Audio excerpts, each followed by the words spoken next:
साथियों नमस्कार, आप सभी का बहुत बहुत स्वागत है आज के इस वीडियो में।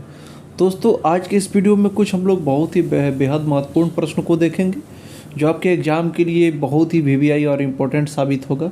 साथियों आपको जितने भी वीडियो दिए जा रहे हैं आपके इस चैनल पे, एजुकेशन गंगवे चैनल पे, साथियों आप निश्चिंत होकर के देखा करें क्योंकि सारे वीडियो आपके सिलेबस से हैं। कोई भी ऐसा वीडियो नहीं है जो आपके सिलेबस से बाहर का है। तो आप विश्वास के साथ वीडियो को ज़रूर देखें, आपको एग्ज़ाम में पूरी तरह से लाभ देगा। साथियों अगर आप चैनल पर नए हैं तो चैनल को सब्सक्राइब करके मेरा ज़रूर सहयोग करें ताकि आपके सहयोग से मैं एनर्जेटिक रहूं और आपके लिए काम कर सकूं। साथियों वीडियो अच्छा लगे तो लाइक करिएगा और कमेंट में अपना विचार रखिएगा। तो चलिए शुरू करते हैं प्रश्नों को। देखिए हम लोग का पहला प्रश्न है, 22 श्रुतियों का सर्वप्रथम शुद्धिकरण किसने किया। यहाँ पे प्रश्न को समझिएगा, बोल रहा है क्या 22 श्रुतियों का सर्वप्रथम शुद्धिकरण। यहाँ पे ध्यान दीजिएगा, शुद्धिकरण। शुद्धिकरण का क्या मतलब है कि ज्ञात करना। ठीक है, 22 श्रुतियों को ज्ञात किए, वो शुद्धि किए यानी कि उसमें निकाले कि हाँ 22 श्रुति कैसे आया। तो वो कैसे हुआ, उसको निकालने के लिए, शुद्धि करने के लिए क्या किए, सारणा किए। सारणा चतुष्टयी किसने किया। तो आपके आंसर जो हो जाएंगे भरत हो जाएंगे। चलिए अगला क्वेश्चन देखते हैं, मनुष्य के शरीर में नाद की उत्पत्ति के मुख्य कितने स्थान हैं। तो मनुष्य के शरीर में नाद की उत्पत्ति के मुख्य कितने स्थान हैं। तो आपके हो जाएंगे 5 स्थान है। ठीक है, और वो 5 कौन कौन से हैं। तो नाभि कमल है एक, उसके बाद में फिर आपका हृदय हो जाएगा, उसके बाद में आपका कंठ हो जाएगा, फिर तालु हो जाएगा और मुख हो जाएगा। ठीक है, यही 5 नाद उत्पत्ति के स्थान माने गए हैं। ठीक है, चलिए अगला क्वेश्चन हम लोग देख लेते हैं, जाति गायन का प्रचार किस काल में था। तो जाति गायन का जो प्रचार था वह किस काल में था। अकॉर्डिंग टू ऑप्शन हम लोग देखेंगे, ओंकार नाथ ठाकुर ये आधुनिक के माने जाते हैं, भातखंडे ये भी आधुनिक के माने जाते हैं। जाति गायन का प्रचार चूँकि प्राचीन काल में था और उस समय के कौन है, इसमें ऑप्शन में भारत आंसर हो जाएंगे। तो ध्यान रखिएगा। ठीक है, निम्न में सप्तक कौन है। क्वेश्चन नंबर 4 को समझिएगा, निम्न में सप्तक कौन है। देखिए वादी और अनुवादी ये तो आपके राग के भाग हो गए। मध्य सप्तक, तार सप्तक, मंद्र सप्तक, ये सप्तक के प्रकार हैं। तो क्वेश्चन क्या पूछ रहा है, निम्न में सप्तक कौन है। हम लोग का आंसर हो जाएगा मध्य। तो चलिए अगला क्वेश्चन है, रात्रि 12 बजे से दिन के 12 बजे तक गाए जाने वाले राग क्या है। यानी कि रात के 12 बजे के बाद और दिन के 12 बजे से पहले, तो उसको उत्तरांग बोलते हैं। अगला क्वेश्चन है, जब किसी राग में किसी दूसरा राग अपनी असर दिखाए तो उसे क्या कहते हैं। यानी कि जब किसी राग में किसी दूसरा राग अपनी असर दिखाए तो उसे क्या कहते हैं। तो उसे क्या कहते हैं साथियों, छाया लग। जैसा कि क्वेश्चन क्या कह रहा है, जब किसी राग में दूसरा राग, यानी कि जब किसी राग में दूसरा राग अपनी छाया दिखाए, अपनी असर दिखाए, तो उसे क्या कहेंगे, छाया लग। इसका आंसर हो जाएगा। चलिए अगला क्वेश्चन हम लोग देखते हैं, राग पटदीप किस थाट का है। राग पटदीप जो है साथियों ये काफ़ी थाट का राग है। ठीक है, राग पटदीप काफ़ी थाट का राग है, जिसका क्या होता है, 1 मिनट, हाँ काफ़ी थाट का राग है और इसका जो जाति है ऑर्डो संपूर्ण है। ठीक है, आरोह में रे और धा वर्जित रहता है। इसमें वादी संवादी इसका क्या हो जाता है साथियों, पटदीप का सा और पा। ठीक है, तो चलिए अगला क्वेश्चन हम लोग देख लेते हैं, किसी भी राग की जाति कैसे निर्धारित होते हैं। तो किसी भी राग की जाति, क्या पूछ रहा है, राग की जाति यानी कि औडव है या साडव है या संपूर्ण है, तो यह कैसे निर्धारित होता है। तो स्वरों की संख्या से, जब कितना स्वर उसमें लगते हैं उससे न निर्धारित होता है। साथियों मैं कम समय में ज़्यादा क्वेश्चन करने का टारगेट हमेशा रखता हूँ। मेरे से जितना बेस्ट हो सकता है मैं उसी के प्रयास में रहता हूँ कि आपको कितना बेस्ट से बेस्ट कंटेंट दिया जा सके, एग्ज़ाम में आपको लाभ पहुँचाया जा सके। तो साथियों हमारा ये स्टाइल कैसा है और मैं आपके लिए कितना मेहनत कर रहा हूँ, आप कमेंट में ज़रूर बताइएगा। आप कितना लाभ उठा पा रहे हैं, क्या मैं आपके साथ ये जो मेहनत कर रहा हूँ कितना आपको लाभ दे रहा है, उसको बताइएगा। वीडियो अच्छा लगे तो कमेंट ज़रूर कर दीजिएगा ताकि मेरा मोटिवेशन बरकरार रहे और आपके लिए मैं काम कर सकूँ। ठीक है, और साथियों मेरे सहयोग के लिए, अगर आपका भाई अच्छा काम कर रहा हो तो मेरे सहयोग के लिए आप मेरे चैनल को प्रमोट कर सकते हैं। किसी ग्रुप में, टेलीग्राम, व्हाट्सएप में, हर जगह आप दोस्तों के बीच शेयर कर सकते हैं। सब्सक्राइब करके मुझे आगे बढ़ा सकते हैं ताकि मैं आपके लिए निरंतर काम कर सकूँ। तो चलिए अगला क्वेश्चन हम लोग देख लेते हैं, ताल वादक को गायन कलाकार के किधर बैठकर संगत करना चाहिए। यानी कि ताल वादक का क्या मतलब है? ताल वादक का मतलब हो गया कि जो जैसे कि तबला बजा रहे हो, पखावज बजा रहे हो, मृदंग बजा रहे हो, यानी कि जो ताल दे रहे हो, तो उनको गायक के किधर बैठना चाहिए? उनको दाईं तरफ बैठना चाहिए, अकॉर्डिंग टू क्वेश्चन और ऑप्शन। ऑप्शन ए हम लोग का सही हो जाएगा। भगवान शिव किस नृत्य को करते थे? भगवान शिव इसमें से ऑप्शन बी तांडव करते थे। वो भगवान शिव का क्या है? तांडव नृत्य करते थे। तो चलिए अगला क्वेश्चन हम लोग देख लेते हैं। ये रहे भगवान शिव। सावन के पहले इनका दर्शन करिए और भगवान शिव से मैं प्रार्थना करूंगा कि सभी साथियों का सपना पूरा हो। ठीक है, तो चलिए अगला क्वेश्चन हम लोग करते हैं। राग वादी स्वर है, राग वादी स्वर है क्या? राग का वादी स्वर क्या है? राग का वादी स्वर है सबसे अधिक लगने वाला, सबसे अधिक लगने वाला राग का वादी स्वर होता है। तो चलिए अगला क्वेश्चन हम लोग देख लेते हैं। सर सबसे अधिक लगने वाला स्वर राग का वादी स्वर हम लोग देख लिए। राग का सरगम गीत क्या दर्शाता है? राग का सरगम गीत क्या दर्शाता है? तो रागांग दर्शाता है। सरगम गीत गा करके हम लोग क्या समझते हैं? रागांग समझते हैं। राग का क्या अंग है, क्या स्वरूप है, सरगम गीत से समझ में आता है। हनुमत मत के अनुसार कितने राग रागनियाँ हैं? तो हनुमत मत के अनुसार दोस्तों 6 और 30। हनुमत मत और भरत मत के हिसाब से 6 और 30 राग रागनियाँ माने गए हैं, और वहीं सोमेश्वर और कल्लीनाथ के हिसाब से 6 36 माने गए हैं।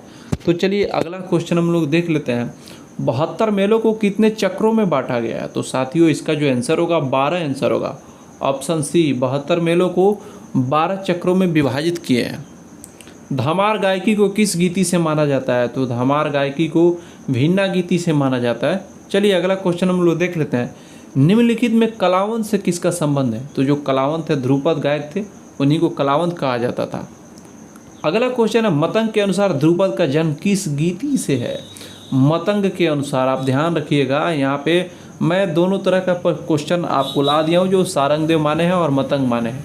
ठीक है, तो ध्यान रखिएगा। मतंग के अनुसार जो ध्रुपद है, ध्रुपद उसका जन्म चोक्षा गीति से माने हैं, यानी कि मतंग ने चोक्षा गीति से माना है। वहीं आपको सारंगदेव ने ध्रुपद का संबंध किस गीति से माना है? तो मैं आपको बता दूँ, इसका जो आंसर हो जाएगा सारंगदेव के अनुसार ध्रुपद का जन्म शुद्धा गीति से।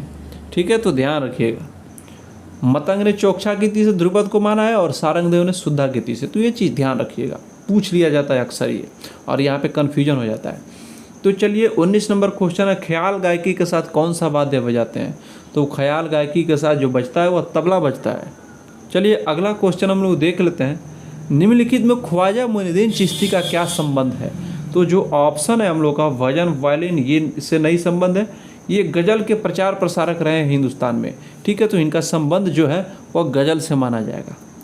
साम वेद का उपवेद किसे माना जाता है? साथियों साम वेद का जो उपवेद है गंधर्व वेद को माना जाता है। ऑप्शन ए हम लोग का सही हो जाएगा। सामगान के समय किस स्वरों का क्रम कैसा होता था? सामगान के समय स्वरों का क्रम कैसा होता था? प्रश्न का जो स्वरूप है, सामगान के समय स्वरों का क्रम कैसा होता था? तो सामगान के समय स्वरों का क्रम कैसा होता था? अवरोही होता था। मैं आपको थोड़ा सा इसको समझा दे रहा हूँ। जैसे कि उस समय क्या था, उदात आपका था, फिर अनुदात, ठीक है, और एक था स्वरित, स्वरित, ठीक है, स्वरित था। तो उदात का क्या था, ग, यहाँ पे रे, और फिर स्वरित का सा। तो आप देखिए ये अवरोही क्रम में है कि नहीं? अगर आरोही में रहता तो ग के बाद म आता, यानी कि ये क्या हो रहा है, इधर से आ रहा है ग रे सा, तो अवरोही क्रम में है। ठीक है, अगर वहीं आरोही में रहता तो ग म प हो जाता, लेकिन अवरोही में है तब न ग रे सा हो रहा है। तो सामगान के समय स्वरों का क्रम कैसा था, अवरोही था। चलिए मेल पद्धति का आरंभ किसने किया? अगला प्रश्न जो है हम लोग का है, मेल पद्धति का आरंभ किसने किया? तो देखिए साथियों, मेल 72 मेल वेंकटमुखी ने खोजा, माना, ठीक है, लेकिन मेल पद्धति का जो आरंभ है यह विद्यारण्य ने मतलब कि किया, यही माना जाता है। मेल पद्धति का आरंभ करता विद्यारण्य को माना जाता है। अगला क्वेश्चन है, बांसुरी वादक पन्नालाल घोष के गुरु कौन थे? तो बांसुरी वादक पन्नालाल घोष के जो गुरु थे, पन्नालाल घोष के गुरु ये अलाउद्दीन खां थे।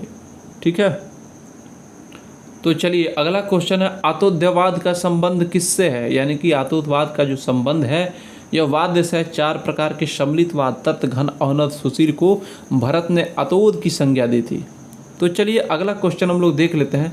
निम्नलिखित में कौन सा वाद्य त्रितंत्री वीणा से विकसित हुआ है? तो त्रितंत्री वीणा से जो विकसित हुआ है यह सितार है। चूँकि अमीर खुसरो के समय सितार का जो स्वरूप था 3 तंत्री वाला था, ठीक है। बाद में यह विकसित होते होते आज आधुनिक समय में हम लोग को 7 तंत्री से युक्त वीणा का सितार का स्वरूप मिलता है। तो निम्नलिखित में कौन सा वाद्य त्रितंत्री वीणा से विकसित हुआ है? तो सितार, यानी कि त्रितंत्री वीणा से सितार विकसित हुआ है और सितार ही आज स्वरूप में 7 तारों से युक्त। शोभा गुरटू किससे संबंधित है? साथियों, शोभा गुरटू का जो संबंध है ठुमरी से। बहुत ही प्रसिद्ध गायिका रही है ठुमरी की। चलिए, भातखंडे विश्वविद्यालय कहाँ है? तो भातखंडे विश्वविद्यालय लखनऊ में स्थित है। इसका आंसर हो जाएगा लखनऊ। अगला क्वेश्चन है, भाव रंग लहरी किनको कहा जाता है? तो भाव रंग लहरी किनको कहा जाता है साथियों? तो ये है बलवंत राय भट्ट को भाव रंग लहरी कहा जाता है। साथियों, और बाय द वे मैं भी इंसान हूँ, किसी भी क्वेश्चन में आपको मेरे से लग रहा हो कि मेरे से भूल हो गई हो तो आप कमेंट करके मुझे ज़रूर बताइएगा, मुझे ज़रूर अपडेट करिएगा। मुझे बहुत अच्छा लगता है, मैं भी आपके साथ सीखना चाहता हूँ, मैं भी सीख रहा हूँ। तो ऐसा कुछ नहीं है कोई बड़े टीचर की और कोई स्टूडेंट की बात नहीं है, हम सभी साथी हैं। अगर बाय द वे मेरे से भी भूल होती है तो बेशक आप सब बताएंगे ताकि हम लोग उसको सुधार कर सकें। तो हालांकि मैं प्रयास करता हूं कि किसी तरह की त्रुटि ना रहे, लेकिन बाय द वे मैं भी इंसान हूं, हो सकती है गलतियां हो जाए, तो आप मुझे ज़रूर बताइएगा, ठीक है। तो चलिए अगला क्वेश्चन है। और साथियों, मैं आपको बता दूं कि आप विश्वास के साथ देखिए, अब तक जितने प्रश्न करा दिए गए हैं इतने प्रश्न आपको करा दिए गए हैं। अगर आप प्लेलिस्ट देख लें, सारे वीडियो को देख लें, तो आपके एग्ज़ाम के लिए बहुत ही काफ़ी है। कई हज़ार प्रश्नों का श्रृंखला मैं करा चुका हूं और आपका एग्ज़ाम में मात्र प्रश्न 80 ही आएगा। तो आप इससे अंदाज़ा लगा सकते हैं, आपके हर सिलेबस को टच करने का मैंने प्रयास किया है।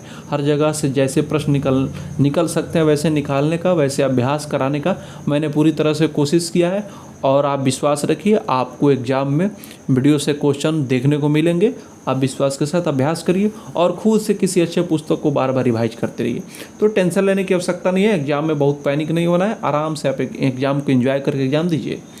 चलिए, प्रणव भारती के लेखक कौन है? तो प्रणव रंग किनको कहा गया है साथियों? ओंकार नाथ ठाकुर को। और प्रणव भारती के लेखक भी वही हैं।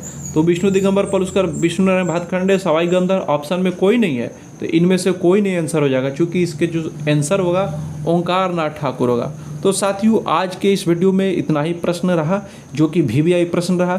मुझे आपके एग्ज़ाम के पहले जैसे भी लगेगा आपके लिए बेटर, मैं प्रयास में लगा हूँ। रेगुलर आपको वीडियो मिलता रहेगा, जो भी इंपॉर्टेंट क्वेश्चन आएगा आपको मिलता रहेगा। बीच बीच में आपको मॉडल क्वेश्चन जैसे आज हो गया, इसी तरह से आपको मैराथन भी मिलता रहेगा। आपको टेंशन फ्री रहने की आवश्यकता है, हर तरह का कंटेंट आपको मिलेगा। बस मेरा यही लक्ष्य है कि आपको एग्ज़ाम में सफलता दिलाया जा सके।